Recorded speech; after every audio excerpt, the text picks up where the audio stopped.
Hello, my name is Eugene, this is Capon Design TV, and today we're going to be talking about Snapchat filters. Now, if you've ever used Snapchat before, you know what they are, but for the few who don't, Snapchat filters are an easily acceptable set of graphics that you just swipe over on top of either your image or the video that you just took with the Snapchat application. It's a social network, it's pretty cool, and it's very addicting. If you've ever used it, you know what I mean. Now, anybody can submit Snapchat filters. In fact, you don't actually need to use Snapchat to make your own filters and submit it. So here are a few tips about how to create Snapchat filters. 1, do not have a brand in them. I mean, there are companies that would love to have their brand on a Snapchat filter and sent out to the public, but it's actually against the guidelines. If you try to submit a geo filter with a brand or a logo or anything beyond like a small community event, it will be rejected. In fact, Snapchat rejects more filters than they actually accept. So 1, you want your Snapchat filter to be very compelling visually. 2, you do not want it to cover the entire area.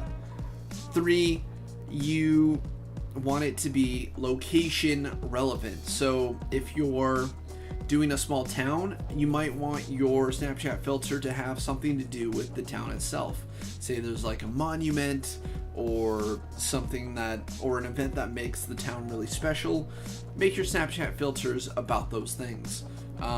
Artists tend to get very discouraged because they'll make Snapchat filters, they'll submit it, but it won't be within the guidelines, and then it just gets denied right away. So there are 3 different things that we need to keep in mind as far as actually making the Snapchat filter. 1, you need to know exactly the point in time for this Snapchat filter to become available and when it needs to end. So it actually has a duration, so it can't be, yeah, the Snapchat filter is forever. It won't be accepted. 2, it has a size restriction, which I'll get into that into a minute. And 3, it needs to be submitted as a PNG because they have alpha channels or transparent backgrounds, and the art just lays on top. And then when it's submitted, it needs to be 300 kilobytes or less. So let's go ahead and make our art. So the first thing you want to do is actually hop into Photoshop. And you'll go to File, you'll go to New, and then you'll want the width to be 1080p. You want the height to be 1920.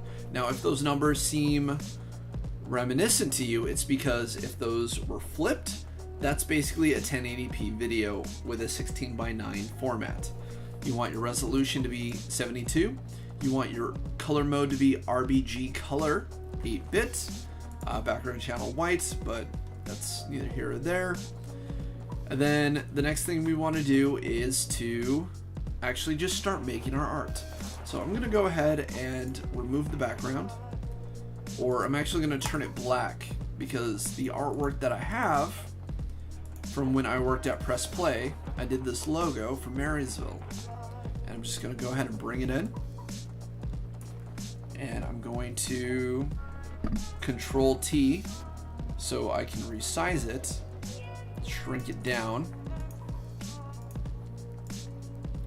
I'm just going to pop it in the middle right there. I'm going to turn off my background layer so we have this transparency. And then I'm going to hit Save As. File, Save As. I'm going to save it as that PNG just like we talked about earlier. I'm going to name it Snapchat. And then I'm just going to save it to my desktop. Smallest, slow, interlace, none. Okay, sounds good.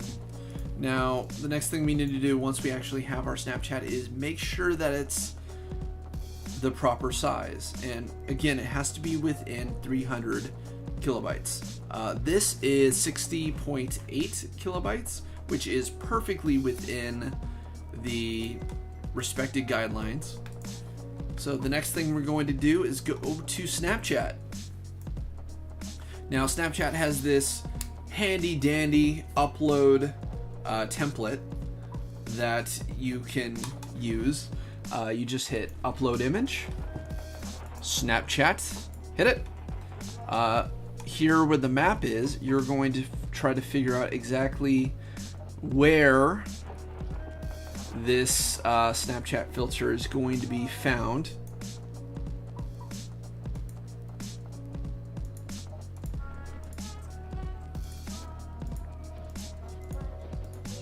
Very specific.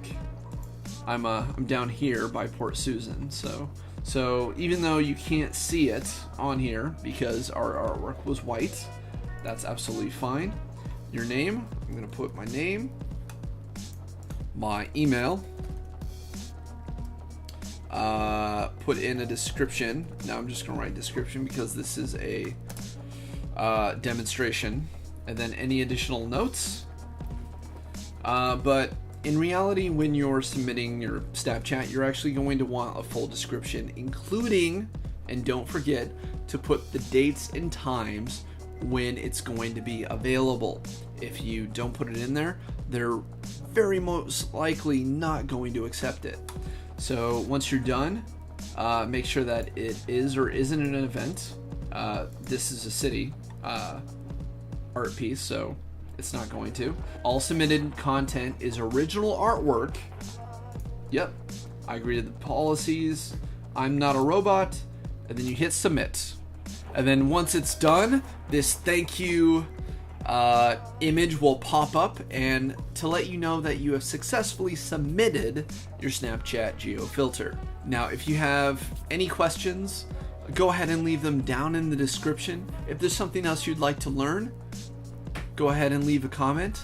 So if you learned something from this tutorial, go ahead and finger me by hitting that like button. You know you want to. That sounded dirty. Anyway, I think that's it for this video. If you want to continue this journey with me, hit that subscribe button. And I will see you in the next video, guys. Yay!